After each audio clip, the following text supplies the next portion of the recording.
अस्सलाम वालेकुम। मैं अमजदुल्ला ख़ान, स्पोक्समैन एमबीटी।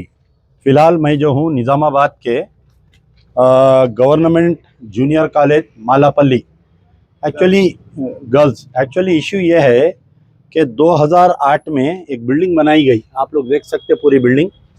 ये बिल्डिंग जो है तकरीबन 30 लाख के सरफे से पंचायत राज डिपार्टमेंट की तरफ से बिल्डिंग बनाई गई है।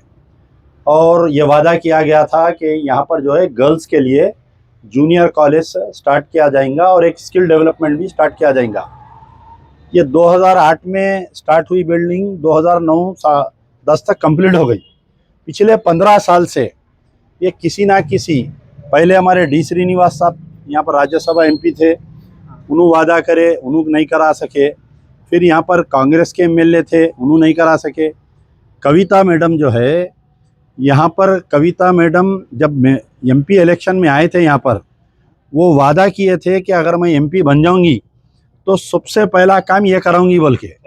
उनके भी 5 साल चले गए। फिर यहाँ के जो मुकामी बीआरएस के एमएलए थे, जिसको मिस्टर डेवलपमेंट का खिताब दिए थे, वो मिस्टर डेवलपमेंट आए नहीं यहाँ पर। 2008 में ये बिल्डिंग बनी और 2008 से लेकर 2025 हो गया, तकरीबन 18 सालों का अरसा होने को आ रहा है कि बिल्डिंग में जूनियर कॉलेज फॉर गर्ल्स कायम नहीं हुआ। यहाँ के मुकामी बच्चियाँ और अतराफ़ के मुकामी बच्चियाँ जो है 20-20 किलोमीटर दूर जाके पढ़ना पड़ रहा उनको। और ये एक साजिश के तौर पे देखिए, एक तो गवर्नमेंट फंड वेस्ट कर रही, ये बिल्डिंग पूरी ख़राब करके रख दे रही। हाल ही में जो है मोहम्मद अली शबीर साहब यहाँ पर जब इंतखाबात में आए थे, आज उन्होंने गवर्नमेंट एडवाइज़र भी है, तो उन्होंने जो है यहाँ पर इलेक्शन में वादा करे थे, तो ये लोग जाके रिप्रेजेंटेशन दिए।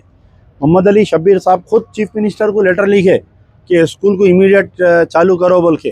वो लेटर लिख के भी आज तकरीबन 6 महीने हो जा रहा। तो आप बतलाइए कि किस कदर मुसलमानों को पसमानदा रखा जा रहा है कि एक तो तालीम नहीं दे रही, एक तो कोई गवर्नमेंट नौकरी नहीं, एक तो कोई लोन नहीं दे रही। ये ज़िंदा मिसाल है government junior college for girls Malapalli. हमारे मेरे साथ में यहाँ की एक बहुत अहम शख्सियत है हमारे ख्वाजा सफदर अली साहब। आप जो है रिटायर्ड सुप्रीडेंट है आर.एन.बी। ये मुसलसल नुमाइंदगी कर रहे हैं पिछले 18 साल से। तो अब तक क्या क्या हुआ, ज़रा पूरा डिटेल बोलिए आप। ठीक है, बोलिए, आप बोलिए। अस्सलाम वालेकुम रहमतुल्लाहि बरकातहू। ये बिल्डिंग बनकर तकरीबन 15-17 साल हो गया है और ये बिल्डिंग इसलिए बनाई गई थी कि Urdu medium junior college for girls world, तो सराउंडिंग जितने भी मुस्लिम आबादियाँ हैं, इसमें समूह बच्चियाँ बोलते एसएससी तालीम हासिल करने के बाद आगे तालीम हासिल करना है तो कोट गली जाना। वो कोट गली अहले हुनूत का महला है। यहाँ से 10-12 किलोमीटर से जाने के बाद फिर वापस आना, बारिश का मसला है, फिर कई मजहबी जुलूस निकलते हैं और बच्चे आने जाने के लिए बहुत ही तकालीफ का सामना कर रहे हैं।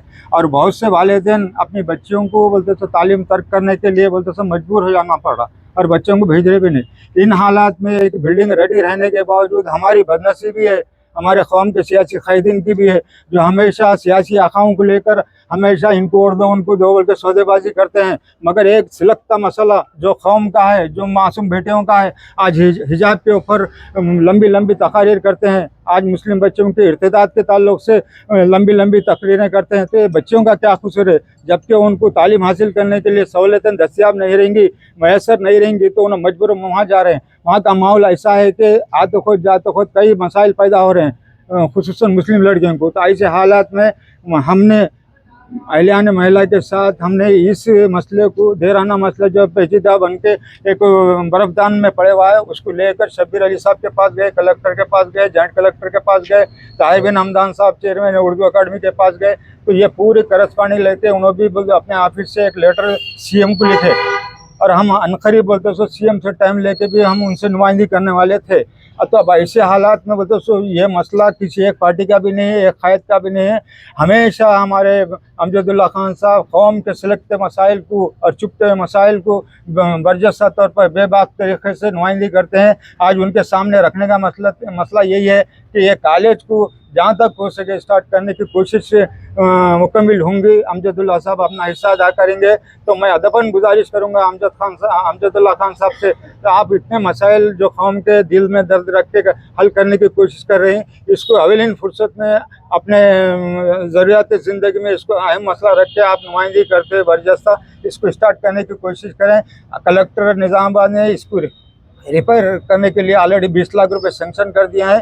पूरा ऑफिसरों का इंस्पेक्शन हुआ, एस्टिमेट बना है, अभी सैंक्शन नहीं हुए, नहीं हुआ सर। एस्टिमेट 33 लाख का बना है एस्टिमेट बन गया। 20 लाख कौन दिया है? ये कलेक्टर अपने फंड में से दे रहे हैं। अच्छा ठीक है। और बाकी का अमाउंट रिवाइज एस्टिमेट भी हुआ था और 20 लाख रुपए शब्बीर साहब एजुकेशन फंड से दो बोल के कलेक्टर साहब बोल रहे। और मैं भी 20 लाख रुपए रिलीज कर देता हूँ और 20 लाख शब्बीर साहब आप इमीडिएट रिनोवेशन का काम करा लो बोल के बोल रहे साहब कलेक्टर साहब। ठीक। तो उस सिलसिले में मैं एक बात क्या उजर पेश करा बोले, तो पहले आप 20 लाख रुपए दे दो, क्योंकि एकेडमिक ईयर आने वाला है साहब जून जुलाई में। तो जब तक जितना काम होने का होंगे। और एक बात ये बोला मैं, कलेक्टर साहब अगर शब्बीर साहब नहीं देते हैं तो कलेक्टर साहब नहीं देते हैं तो मैं अहलियान महिला से निज़ामाबाद के मुसलमानों से मैं भीख मांगूंगा, मस्जिद के कमेटियों के सामने ये दर्दमाना मसला रखूंगा और चंदा करके मैं रिपेयर कर लेता हूँ साहब। ये भी बोलते सो मैं पेश करा। इंशाल्लाह नए सिरे से अपन कोशिश करेंगे। हुआ तो यहाँ बिल्कुल एक सिटिंग धरना भी देंगे। मैं खुद बैठ जाता हूँ यहाँ धरने पे। जी जी। काम जो है मुसलमानों का, खासतौर एक तो मुस्लिम लड़कियों का मसला है, हाँ सर। दूसरा ये उर्दू का मसला है। हाँ। और ये दानिशता तौर पर इसको रोकने की कोशिश कर रहे हैं। आप कुछ बोलिए ना। 2014 से किसको किसको नुमाइंदगी करे, बोलिए अभी तक। बिस्मिल्लाहिर्रहमानिर्रहीम।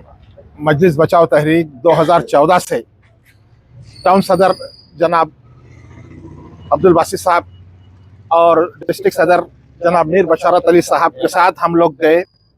जाकर जो है जनाब अमजदुल्ला खान साहब की क़यादत में जाकर उस वक्त के डिप्टी चीफ मिनिस्टर जनाब महमूद अली साहब से मिले और उन्होंने इसको स्टार्ट करने का तयख़ुन दिया।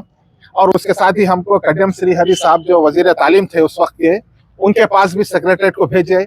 हम लोग वहाँ पे भी जाके उनसे भी नुमाइंदगी की है। वहाँ पे भी साथ थे आप, वहाँ पे भी साथ थे आप, हर जगह साथ थे और तमाम जगह से तयख़ुन मिला। लेकिन उस वक्त किसी जानकार ने बताया कि जो है MP साहिबा जो थी उस वक्त की, वो इस मसले को किसी वजह से रुका रही है। मैडम कविता तो थी, वो इस स्कूल की जो है इस कॉलेज की ओपनिंग को रुका रही है किसी वजह से, बल्कि बोले तो वो वाकई आज तक रुका हुआ है ये मसला। और इंशाल्लाह अब हम जो है जनाब नए सिरे से जनाब अमजदुल्ला खान खालिद साहब की क़यादत में इस कॉलेज को बराबर इंशाल्लाह शुरू करवा कर ही रहेंगे। इंशाल्लाह धरना बढ़ जाएंगे, बिल्कुल इंशाल्लाह बढ़ जाएंगे। जब तक ये चालू नहीं होता, हमारे कौम के बुजुर्ग भी यहाँ मौजूद है। इंशाल्लाह इस मसले को पूरे निज़ामाबाद के तमाम मुसलमानों की तायद हासिल होगी, क्योंकि ये किसी का ज़ाती मसला नहीं है, ये पूरी कौम की बेटियों का मसला है। इंशाल्लाह हम जरूर इस पे धरने पे बैठ जाएंगे इंशाल्लाह। आपका नंबर